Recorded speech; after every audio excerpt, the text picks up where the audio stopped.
अवसर मिला एक बहुत ही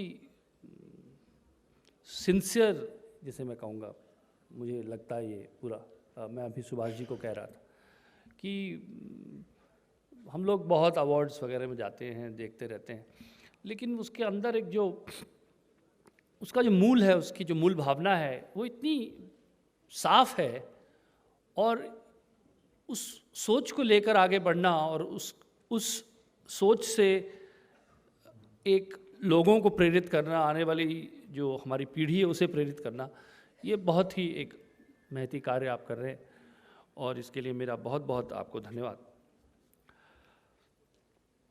मंच पर सभी वरिष्ठ लोग बैठे हैं, सुभाष जी हैं, विक्टर जी हैं, विजेंद्र प्रसाद जी, जिनके साथ मुझे सौभाग्य हो रहा है, हम साथ में एक फ़िल्म लिख रहे हैं। तो विजेंद्र जी मुझसे कह रहे थे कि मेरी जो भावनाएं मैं आप पर छोड़ता हूं, आप उन्हें व्यक्त कर दें, लोगों तक पहुंचा दें। तो मैं यही कहूँगा कि उनकी भावनाएं बहुत ही लोगों से जुड़ी हुई जितनी भी बातें होती हैं वो अपनी फिल्मों में, अपने लेखन के माध्यम से कहने की कोशिश करते हैं। जितना भी मुझे उनके साथ अवसर मिला है काम करने का, तो बहुत सीखने का अवसर मिला है।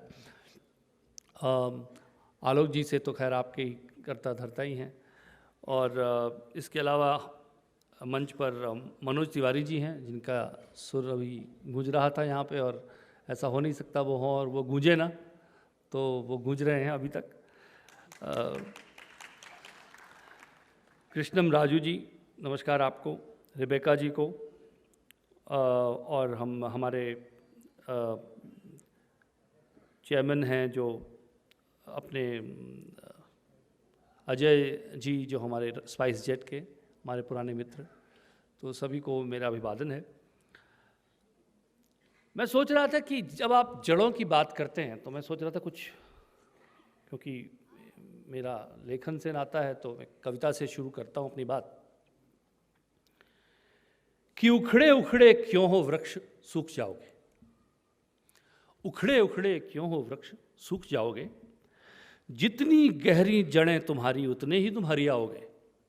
उखड़े उखड़े क्यों हो वृक्ष सूख जाओगे, जितनी गहरी जड़ें तुम्हारी उतने ही तुम हरियाओगे। धरती के अंतस में जो गहरा उतरेगा, धरती के अंतस में जो गहरा उतरेगा, उसी के नयनों में जीवन का राग दिखेगा। धरती के अंतस में जो गहरा उतरेगा, उसी के नयनों में जीवन का राग दिखेगा। जिन पैरों में मिट्टी होगी, धूल सजेगी, उन्हीं के आगे एक दिन सारा विश्व झुकेगा। धरती के अंतस में जो गहरा उतरेगा, उसी के नयनों में जीवन का राग दिखेगा। जिन पैरों में मिट्टी होगी, धूल सजेगी, उन्हीं के आगे एक दिन सारा विश्व झुकेगा। तने तने से क्यों हो, तने तने से क्यों हो वृक्ष टूट जाओगे, जितना झुकना तुम सीखोगे उतने ही तुम लहराओगे। उखड़े उखड़े क्यों हो वृक्ष सूख जाओगे, जितनी गहरी जड़ें तुम्हारी उतने ही तुम हरियाओगे। तुम तक पत्थर आते हैं, तुम तक पत्थर आते हैं, सौभाग्य तुम्हारा। तुम तक पत्थर आते हैं, सौभाग्य तुम्हारा। तुम कुछ दे सकते हो, ऐसा भाग्य तुम्हारा। तुम तक पत्थर आते हैं, सौभाग्य तुम्हारा। तुम कुछ दे सकते हो, ऐसा भाग्य तुम्हारा। यदि तुम पर यौवन आएगा, पुष्प खिलेंगे, तभी एक दिन महकेगा वैराग्य तुम्हारा। शुष्क शुष्क से क्यों हो वृक्ष मुरझ जाओगे, शुष्क शुष्क से क्यों हो वृक्ष मुरझ जाओगे। जितना अश्रु नहाओगे तुम, उतने ही खिलते जाओगे। जड़ का होना, जड़ का होना और जड़ होना अलग अलग है। जड़ का होना और जड़ होना अलग अलग है। जड़ के बिना कहाँ चेतन तुम हो सकते हो। जड़ का होना और जड़ होना अलग अलग है। जड़ के बिना कहाँ चेतन तुम हो सकते हो। चुप हो जाना और चुप रहना अलग अलग है। शब्द बिना तुम अर्थहीन हो खो सकते हो। सिमटे सिमटे क्यों हो वृक्ष, सिमटे सिमटे क्यों हो वृक्ष, बिखर जाओगे। ये शाखाएं नृत्य करेंगी हवा से जब तुम बतियाओगे। उखड़े उखड़े क्यों हो वृक्ष सूख जाओगे, जितनी गहरी जड़ें तुम्हारी उतने ही तुम हरियाओगे। तो मैं कहने का प्रयास ये कर रहा था कि सवाल इस बात का उठता है कि जब हम सृजन की बात करते हैं, सर्जना की बात करते हैं, उस संसार में हर व्यक्ति अपना एक सोचिए, एक सिम्फनी है, एक तरह तरह के वाद्य यंत्र बज रहे हैं। जरूरी होता है बांसुरी को बजाना और जरूरी होता है बांसुरी को बचाना, क्योंकि जब ढोल का स्वर बढ़ता चला जाता है तो बांसुरी का स्वर जो है वो कहीं उसमें लुप्त हो जाता है, खो जाता है। तो जिसे हम कहते हैं प्रिजर्वेशन, कि क्यों ज़रूरी है कि जो भाषाएं हैं, जिन्हें मर्मर्स कह सकते हैं आप, जिनमें एक ह्यूमिलिटी है, जिनमें एक उतनी शायद उतना आवेग नहीं है, उतनी तीव्रता से वो आप तक नहीं पहुंचती जैसे कि एक ढोल पहुंचता है, बांसुरी नहीं पहुंचती। लेकिन बांसुरी का अधिकार ढोल से कम तो नहीं है, और बांसुरी के स्वर से कोई वंचित रह जाए ये भी सही नहीं है। तो आवश्यक हो जाता है कि बांसुरी वाले को आप एक पहाड़ी पर ले जाएं और उसके सामने बैठकर उसकी बांसुरी को सुने, क्योंकि अगर आप उससे कहेंगे कि तू स्पर्धा में है, अगर आप कहेंगे ये सांस्कृतिक स्पर्धा है और इसमें सबको एक स्टेज मिला है, जो सुनाई दे वो सुनाई दे, जो न सुनाई दे वो न सुनाई दे, तो मैं उसको सही नहीं समझता। मुझे लगता है एक टेनर होता है, एक उसका एक मूल होता है स्वर का, और वो स्वर अगर मंथर है तो उस स्वर के साथ न्याय करना ज़रूरी होता है, उस स्वर को बचाना ज़रूरी होता है। जैसे कि लुप्त होती भाषाओं को बचाना ज़रूरी होता है, जैसे कि लोक संगीत को बताना ज़रूरी होता है, जैसे लोक गीतों को बचाना ज़रूरी होता है, क्योंकि वो एक सभ्यता की जिम्मेदारी है कि जो नष्ट हो रहा है, स्वतः खत्म हो रहा है, उसे बचाए। क्योंकि जब एक शब्द मरता है तो उसके साथ एक संस्कृति मरती है। शब्द, a word is a capsule of a culture. आप, मुझे इस बात से आपत्ति नहीं है कि आप कहें कि SMS जैसा शब्द आ जाता है और हमारी भाषाओं का हिस्सा बन जाता है, लेकिन वो शब्द SMS अगर संदेश शब्द की हत्या करके आता है तब हमें सोचने की आवश्यकता होती है, क्योंकि हम ऐसी शब्दावली चाहते हैं, ऐसा शब्दकोश चाहते हैं जहां पर दोनों शब्द कोएग्जिस्ट करें। We don't want to shrink our word, we want to expand it. वो लाजा होना चाहिए। और एक बात जो मैं कहना चाहता था कि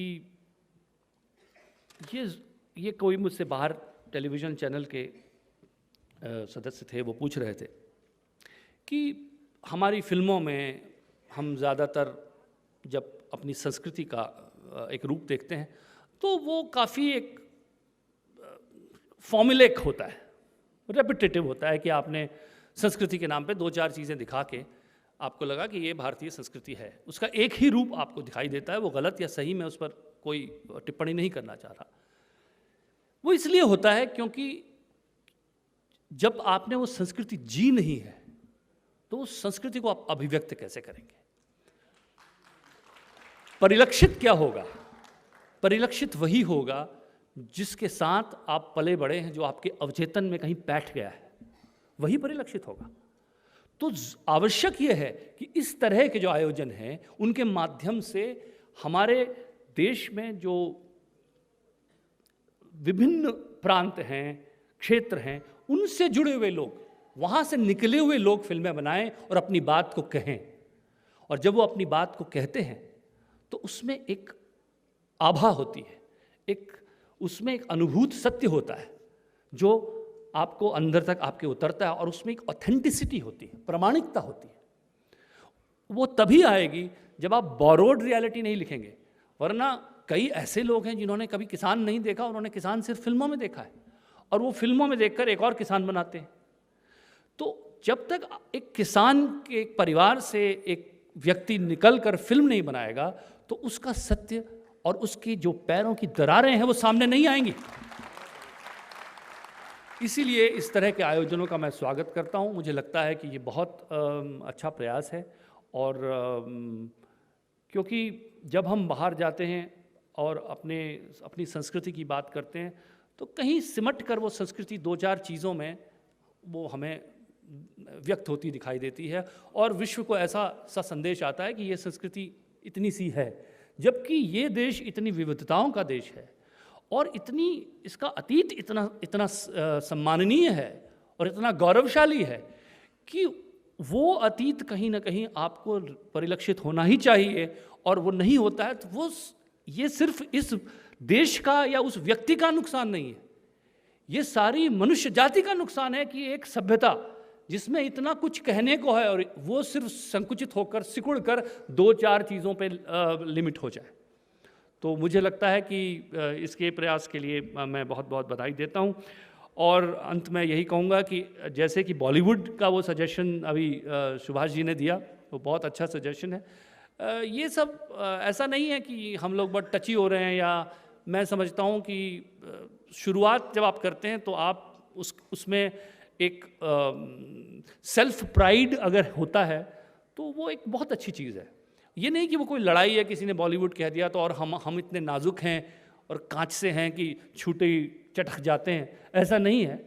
ये एक अपने अस्तित्व की बात है, और जैसे मैंने कहा कि मर्मर्स की बात है, बांसुरी की बात है, और बांसुरी को पूरा सम्मान देने की बात है, तो हम उस बांसुरी को बचाने की बात ही कर रहे हैं। जो हमने एक्टर और एक्ट्रेस मेल और फीमेल करते हैं, मेरा इसमें मानना ये है कि जो ललित कलाएं हैं, साइंस है, उन सब में एक ही अवार्ड होना चाहिए। वो बेस्ट एक्टिंग के लिए होना चाहिए, वो चाहे मेल को दिया जाए चाहे फीमेल को दिया जाए। I don't think you require 2 different categories for that. मैं ये प्रपोज करूँगा कि आने वाले किसी भी अवार्ड में, जैसे कि हम साइंस में ऐसा नहीं करते, साहित्य में ऐसा नहीं करते, unless we are specifically doing a proper project for women और कुछ उस विषय से जुड़ा कर रहे हो, तो फिर हम कला में क्यों करें। और अच्छा गाने वाला अच्छा गाने वाला है, अच्छा नृत्य है, अच्छा अभिनय है, उसमें मेल और फीमेल कैटेगरी को मैं चाहता हूं कि ना रहे। और मुझे आमंत्रित करने का फिर भी बहुत बहुत धन्यवाद।